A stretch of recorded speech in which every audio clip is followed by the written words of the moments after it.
Este seminario por invitarnos a participar y contar un poquito de qué va nuestro proyecto de adaptación de las medianías de Tenerife a la prevención de incendios y para la mejora de la biodiversidad. Esto es un proyecto que impulsa la Consejería de Medio Natural, Sostenibilidad, Seguridad y Emergencia del Cabildo de Tenerife y que ejecuta la empresa pública Gesplan. Aunque ya han pasado 2 años desde el gran incendio forestal del 2023, seguro que todavía está en la memoria de todos, porque fue un incendio que tuvo un gran impacto social y mediático, y aunque bueno, tuvo un impacto muy grande ambiental, como todos los incendios, pero este incendio tuvo una característica especial en el sentido de que afectó muchísimo a las personas.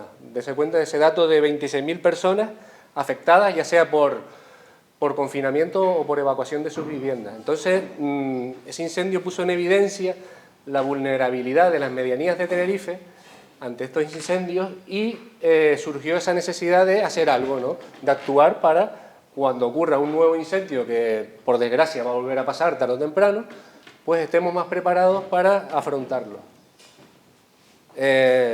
Los incendios forestales a lo largo de las últimas décadas hemos visto que cada vez son más agresivos, más potentes, y eso es por una sencilla razón, que hay más combustible vegetal disponible para ese fuego. Esa abundancia de combustible vegetal se debe a varios factores, pero sobre todo a que tenemos una masa forestal que cada vez se ha ido desarrollando más, tenemos unos terrenos de cultivos en las medianías que se han ido abandonando progresivamente en las últimas décadas en favor de otro modelo socioeconómico, y que también es verdad que la población, a pesar del éxodo que hubo en su momento, ha vuelto a habitar esas medianías, y encima es un poblamiento que suele ser disperso, sin ninguna ordenación y que los pone en riesgo en caso de los incendios forestales. El incendio, a pesar de su agresividad, tuvo, por suerte, poca afectación en el sentido de que no hubo que lamentar daños personales y solo hubo una vivienda que se quemó, que fue esa que ven aquí en la foto, que es una vivienda que está en la zona alta de Santa Úrsula y que nos puede servir de ejemplo para entender por qué una casa puede llegar a quemarse en un incendio forestal, ¿vale? Aquí tiene una comparativa de la imagen aérea de esa casa que tenemos ahí marcada con el círculo amarillo, cómo se encontraba la situación del territorio en ese año 1964, hace 60 años, y cómo se encontraba justo antes del incendio, ¿vale? En el año 64, cuando todavía no se había producido ese cambio de modelo económico, cuando todavía la agricultura se encontraba en pleno apogeo, podemos observar que alrededor de la vivienda tenemos bancales de cultivo que se encontraban limpios, se encontraban en explotación. La casa está muy próxima al monte, pero en cierto modo se encontraba protegida. ¿Qué nos encontramos en el año 2023 justo antes del incendio?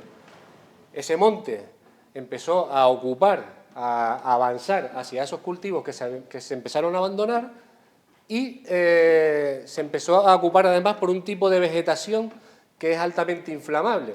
En este caso en concreto lo que tenemos ahí son sobre todo eucaliptos, brezos, zarzas, ese tipo de vegetación que ahora lo vamos a ver, que son especialmente inflamables y por lo tanto más peligrosos en caso de incendio. Además, si se fijan alrededor de la vivienda, se ha acumulado una gran cantidad de vegetación, y no solo vegetación, sino enseres como toldos, palés, basura que suele acumular la gente alrededor de las casas y que añade aún más combustible en el caso de los incendios. Esta es la imagen justo alrededor de esa casa, lo que tenemos actualmente. Esto fue justo después del incendio, pero ya ven que hay una vegetación básicamente a base de helechos, zarzas, brezos y eucaliptos por detrás, ¿vale? Las plantas no se comportan igual ante los incendios. Hay especies que son muy inflamables y otras que son más resistentes, ¿vale? ¿Cuáles son las especies más inflamables? Ahí les puse algunos ejemplos. Tenemos sobre todo el pino y el brezo, que suele ser lo que abunda en la corona forestal, que es donde se desarrollan esos incendios, pero también las palmeras, también las zarzas, las cañas, los eucaliptos. ¿Por qué son más inflamables estas plantas? Bueno, si se fijan, por ejemplo, en el brezo y en el pino, tienen hojas muy finas. Son hojas muy finas y muy abundantes que permiten que circule bien el oxígeno alrededor de ellas y hacen que ardan con más facilidad. Además, son hojas que acumulan poca agua en su interior, por lo tanto resisten poco al fuego. Sucede lo mismo con las palmeras, que acumulan también mucho material seco en los cogollos. Las zarzas en verano, cuando hay sequías, se secan y acumulan mucho combustible fino. Las cañas pasa lo mismo. En el caso del eucalipto, el mayor problema que tiene es, por ejemplo, que acumulan gran cantidad de resinas que son inflamables, ¿vale? Y tenemos, por otro lado, plantas que resisten mejor a los incendios, que son de más baja inflamabilidad, como las que tienen ahí arriba, que son plantas típicas de Monteverde, el viñátigo, la ceviño o el laurel, que tienen una característica en común, que son la forma y el tamaño de las hojas. Son hojas anchas, grandes, que acumulan gran cantidad de agua en su interior y, por lo tanto, les cuesta más arder. Y también las especies de bosque termófilo, como el drago o el almácigo que tienen debajo, sucede lo mismo. Incluso los frutales como los castaños, resiste bien al fuego, y de hecho en el incendio del 2023 se comprobó en algunas zonas que cuando el fuego llegaba al área donde había plantaciones de castaños, se frenaba. Un ejemplo muy paradigmático que tuvimos en este incendio fue en esta zona de la parte alta de Tacoronte, donde teníamos dos tipos de vegetación perfectamente diferenciados. Por un lado el pinar, que encima es un pinar de pino radiata, el pino americano, y por otro lado teníamos una franja de Monteverde. Cuando pasó el incendio por ahí, arrasó completamente con el pinar, pero al llegar al Monteverde encontró que ahí ya no podía avanzar, se redujo su intensidad y al final se detuvo ahí. Analizando el territorio de la isla, de las medianías y sobre todo del norte de la isla, que son las zonas más vulnerables, encontramos situaciones un poco dispares. Esto sería una situación, en el caso del municipio de La Victoria, digamos ideal. Si todas las medianías fueran como esto, estaríamos bastante más protegidos de los incendios. ¿Por qué? Porque tenemos por un lado la población que se encuentra bastante agrupada en la zona baja y alejada del monte, apenas tenemos viviendas hacia arriba. Luego tenemos una franja por encima de la población de terrenos que están en explotación, terrenos de cultivo, en este caso de viña. Por encima de esa franja de viña tenemos otra franja que son sobre todo castaños y cultivos de papas. Dese cuenta que los cultivos al final también son buenos cortafuegos. Y ya por encima tenemos ese Monteverde que ya les decía que hace un poco de frenar el fuego, y el pinar, que es donde se producen normalmente los incendios. Por lo tanto, en esta situación la población estaría bien protegida.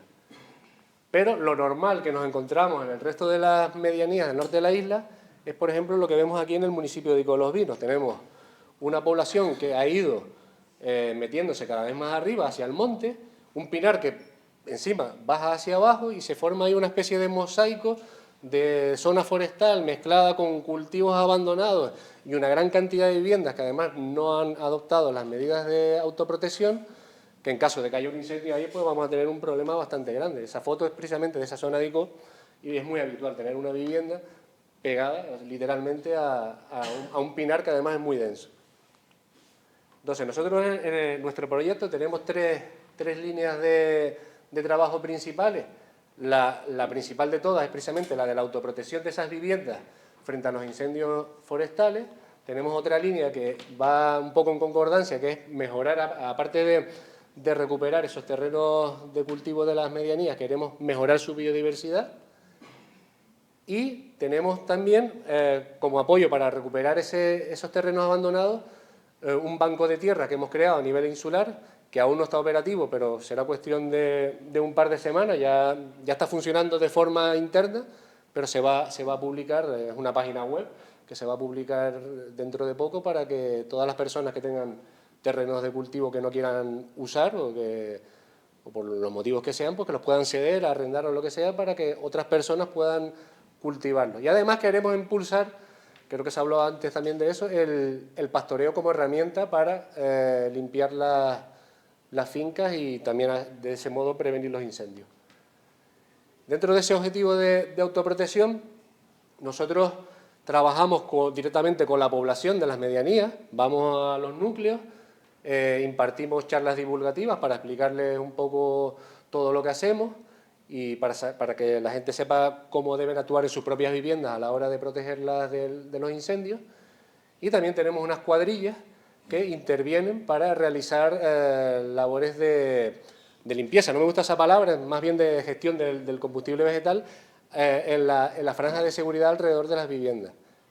Es un servicio gratuito, por cierto. De todas formas, la gente tiene que saber, sobre todo los propietarios de suelo rústico en las medianías, que ya por ley están obligados a hacer eso. Tienen que mantener sus fincas, sus propiedades en las condiciones adecuadas, entre otras cosas, para prevenir incendios. Pasa que eso, bueno, son leyes que no se aplican del todo hasta que no haya una ordenanza, que es lo que estamos trabajando también, que también, si no pasa nada raro, estará disponible para los ayuntamientos dentro de poco tiempo, una ordenanza para que puedan un poco gestionar y regular esa obligación de los propietarios de tener las fincas en condiciones. En líneas generales, nosotros lo que recomendamos es actuar sobre una franja de seguridad de unos 15 metros de diámetro alrededor de cada vivienda y hacer una serie de medidas que son de sentido común, pero bueno, que nunca está de más recordarlo. Básicamente lo que hacemos es gestionar el combustible que hay alrededor de la vivienda, ya sea desbrozando, ya sea podando árboles, resalveando arbustos. También fomentamos eso, que si hay zonas de cultivo alrededor de las casas, pues que se mantengan limpias. Lo ideal sería que cultivadas, pero por lo menos si no, que estén limpias. Y otro tipo de medidas que ahora vamos a ver con unas fotos de ejemplo. Esta es la misma casa que les enseñé al principio, la que se quemó en Santa Úrsula, la situación que tenía, para verlo con más detalle.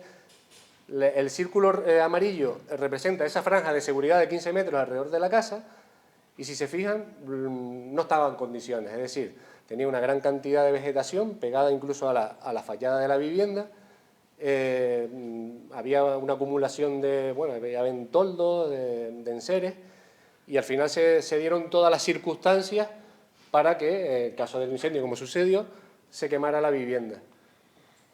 Este ejemplo es muy ilustrativo también de cómo se podría proteger. Esto fue un incendio del 2020 en La Palma, una zona de pinar que ardió completamente alrededor, pero la casa no se quemó porque tenía esa franja de seguridad limpia. No estamos hablando, obviamente, de hacer matarrasa alrededor de la casa y eliminar toda la vegetación, como ocurre ahí, pero sí gestionar ese combustible vegetal para que no sea un riesgo de incendio. Ejemplos como estos tenemos miles en las medianías de la isla. Son viviendas que se encuentran en unas situaciones de mucha vulnerabilidad en caso de un incendio.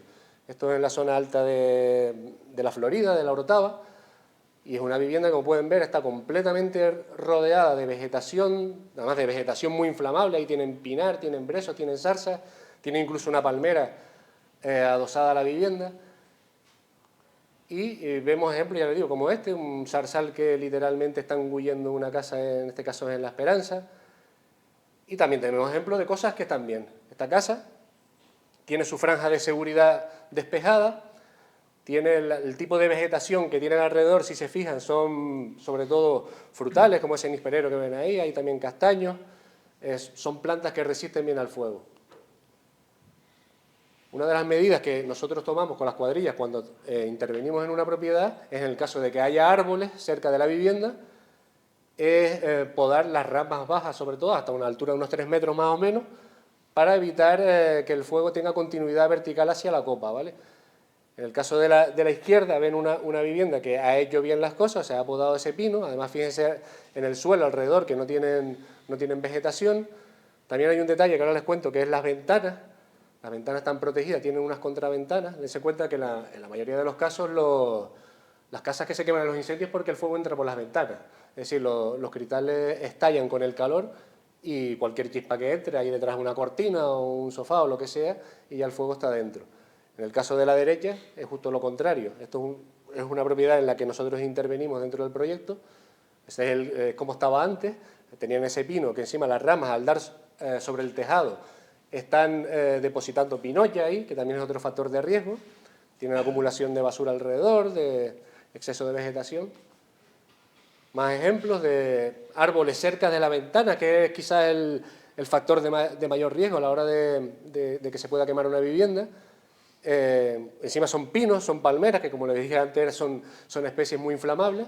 Pues la solución es tan sencilla como colocar contraventanas, como la que tienen en la foto de arriba, que en el caso de que sean madera, bueno, hay que tratarlas con materiales, con barnices ignífugos, pero bueno, son una manera de proteger la vivienda para que no entre el fuego dentro. Lo que les decía, los tejados, evitar que se acumule esa cantidad de pinollos, hojarasca, que también es otra parte vulnerable de las casas. Muy típico también de aquí de las medianías, acumular palés, enseres de todo tipo, pues ya que los tenemos, por lo menos alejarlos lo suficiente de las viviendas, ¿no? Y también es importante trabajar en las vías de acceso, que también son vías de evacuación en caso de que haya que salir durante un incendio, pues que estén bien preparadas. O sea, lo mismo que les decía, una franja de seguridad alrededor de las viviendas, también una franja de seguridad a ambos lados de las vías de acceso. Nosotros ya llevamos funcionando en el proyecto hace pues 1 año y medio aproximadamente y ya hemos hecho bastante trabajo en propiedades de las medianías, y aquí les pongo algunos ejemplos de lo que se ha hecho para que vean cómo cambia la situación desde el antes y el después, ¿no? Esto era una parcela que había entre 2 viviendas que estaba llena de vegetación, que las ponía en riesgo en caso de incendio. Entraron las cuadrillas a intervenir y la dejaron así. Vale, nosotros hacemos, digamos, este trabajo de forma demostrativa, es decir, para que el propietario sepa lo que tiene que hacer, pero cuando nos firman una autorización para que intervengamos en esa parcela, también firma un acuerdo de compromiso de mantenerlo a lo largo del tiempo en esas condiciones. Es decir, no vale que ahora hagamos ese trabajo y luego se abandone y vuelva a estar al cabo de 1 año exactamente igual. Entonces el propietario se compromete a mantenerlo así limpio. Otro trabajo que hicimos, en este caso en la montañeta de Garachico, una parcela que afectaba, que esto también es muy habitual, que uno puede tener lo suyo en condiciones, pero el vecino no lo hace. Y si lo del vecino te afecta a ti, pues ya tenemos un problema. En este caso era una finca que afectaba a aquella vivienda que ven ahí detrás, pero la finca era de otro propietario, ¿vale? Entonces nos dio la autorización, intervenimos ahí en esa parcela y quedó así después del trabajo. En este caso en concreto, además, ahora se los muestro, también hemos probado para el uso del pastoreo.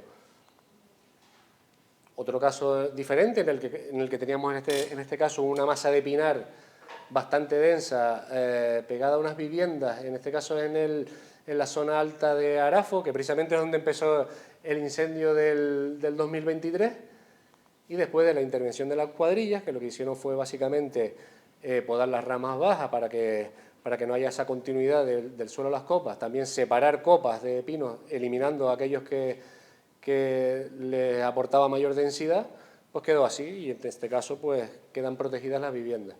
En el caso de las vías de acceso también hacemos trabajos como esto, es decir, cuando tenemos una gran cantidad de vegetación a los lados de las vías, pues obviamente lo que les decía antes, no eliminamos toda la vegetación, sino que actuamos, dense cuenta también que hay especies protegidas, pinos y brezos son especies protegidas y hay que actuar de una forma determinada, siempre en colaboración con los agentes de medio ambiente, y hacemos un trabajo así de resalveo sobre todo, o como este también. Y bueno, nosotros proponemos a la gente que haga esos trabajos en sus fincas de eliminación de combustible vegetal, pero luego van a acumular una gran cantidad que no sabemos muy bien qué hacer con ellos. Lo habitual o lo que se ha hecho, digamos, tradicionalmente es la quema de rastrojos, pero no nos interesa fomentar eso porque al fin y al cabo es un factor de riesgo para incendios y además estamos perdiendo un material que es bastante interesante para la agricultura, y entonces lo que ofrecemos es un servicio gratuito de triturado, además un servicio que es a pie de finca, o sea, tenemos una biotrituradora remolcada que aquellas personas que lo solicitan la llevamos a su propiedad y trituramos el material que tengan acumulado, que luego puede tener múltiples usos, por ejemplo, para hacer compost, o si tienen ganadería para cama de animales, o simplemente para extender en el suelo, ¿no?, y protegerlo. Y, como les decía antes, tenemos otra segunda línea de trabajo, que es la mejora de la biodiversidad, que también hay que decir que la biodiversidad de las medianías probablemente es de las más castigadas, ¿no?, de la isla, precisamente porque las medianías es históricamente la zona que se utilizó para establecer las poblaciones, las tierras de cultivo, y en esas medianías tenemos 2 tipos principales de vegetación, de ecosistemas, que son el bosque termófilo, principalmente en la vertiente sur, y en el norte además tenemos el Monteverde. En el caso del bosque termófilo se ha perdido más del 90% de su superficie original En Monteverde se conserva un poco mejor, sobre todo en las zonas de Anaga y Teno, pero en muchas partes también ha desaparecido. Entonces nosotros queremos aprovechar para fomentar la recuperación de esos tipos de vegetación.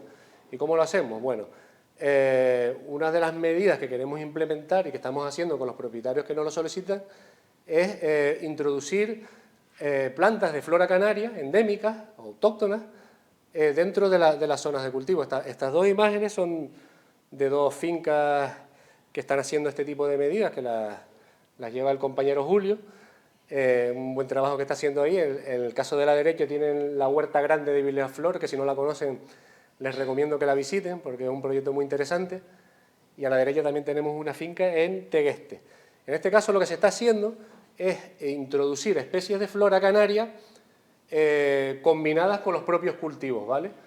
Esa es una forma de aprovecharse de los beneficios que puede aportar esa flora a la agricultura. ¿En qué sentido? Pues, por ejemplo, pueden ser especies que atraen depredadores de plagas, atraen también polinizadores que luego benefician a los cultivos que los necesiten, etcétera, ¿no? Y también queremos cumplir con ese 10% mínimo de naturalización que nos pide la Unión Europea para las zonas agrícolas. También queremos mejorar la biodiversidad respecto a la fauna, ¿no? Y para traer esa fauna a las fincas, recomendamos y en algunos casos suministramos estructuras como esas, bebederos para aves, refugios para murciélagos o refugios para polinizadores, aves silvestres, que van a ayudar también, como les decía, a la agricultura. La gente suele tener un poco de reticencia, los agricultores, sobre todo los mayores, con el tema de las aves, porque bueno, hay una especie en concreto, que es el mirlo, que suele tener una imagen bastante negativa, pero en general las aves son insectívoras y atraerlas a la finca al final nos va a ayudar a controlar las plagas. Con los murciélagos ocurre lo mismo, son depredadores de polillas y de hecho ya se están haciendo algunos estudios para ver cómo pueden beneficiar al cultivo de la papa, ¿no? Que es muy afectado por la polilla. Y una tercera línea de trabajo que les decía, que es la de recuperación de esos terrenos abandonados, la estamos basando principalmente en el Banco de Tierras de Tenerife, que ya les decía que está a punto de hacerse público, ¿no, Jaime? Lo lleva el compañero que está allá al fondo sentado, y la idea es precisamente pues, fomentar que esas personas que no quieren ya trabajar sus fincas por el motivo que sea, pues puedan cederlas, arrendarlas, incluso venderlas a personas que estén interesados en desarrollar actividades agrícolas, ¿vale? Y, por último, el pastoreo es un proyecto piloto que estamos iniciando, estamos intentando imitar un poco lo que se lleva años haciéndose en Gran Canaria, ¿no? Para prevenir incendios con el ganado. Nosotros estamos trabajando ahora con cabras, a diferencia de Gran Canaria, que lo hace con ovejas, pero aquí en Tenerife la ganadería es principalmente de cabras. Y empezamos un proyecto piloto en la montañeta de Garachico, que son esas fotos de ahí. Un ganadero de la Orotava se prestó voluntario para participar y llevó sus cabras a una instalación que nosotros preparamos allí en la localidad para dejar las cabras, esa caseta que ven ahí desmontable para que se refugien por la noche. Y al final el ganadero lo que hizo es, el tiempo que estuvo allí, pues ir llevando el ganado por diferentes propiedades de la zona, de propietarios que no lo solicitaron, que fueran las cabras allí a alimentarse, a limpiar la finca, y al final ganan todo. Gana el propietario del terreno porque se quita ese problema de vegetación en las huertas, y gana el ganadero porque al final tiene la posibilidad de pastorear, que ustedes saben que cada vez es una actividad un poco más complicada por muchos motivos, y ahorra en alimento para el ganado. Y nada, para cualquier cosa, ahora después va a haber un turno de preguntas, pero ahí tienen nuestros datos de contacto, un correo y un teléfono para información que necesiten ampliar, ¿vale? Eso todo.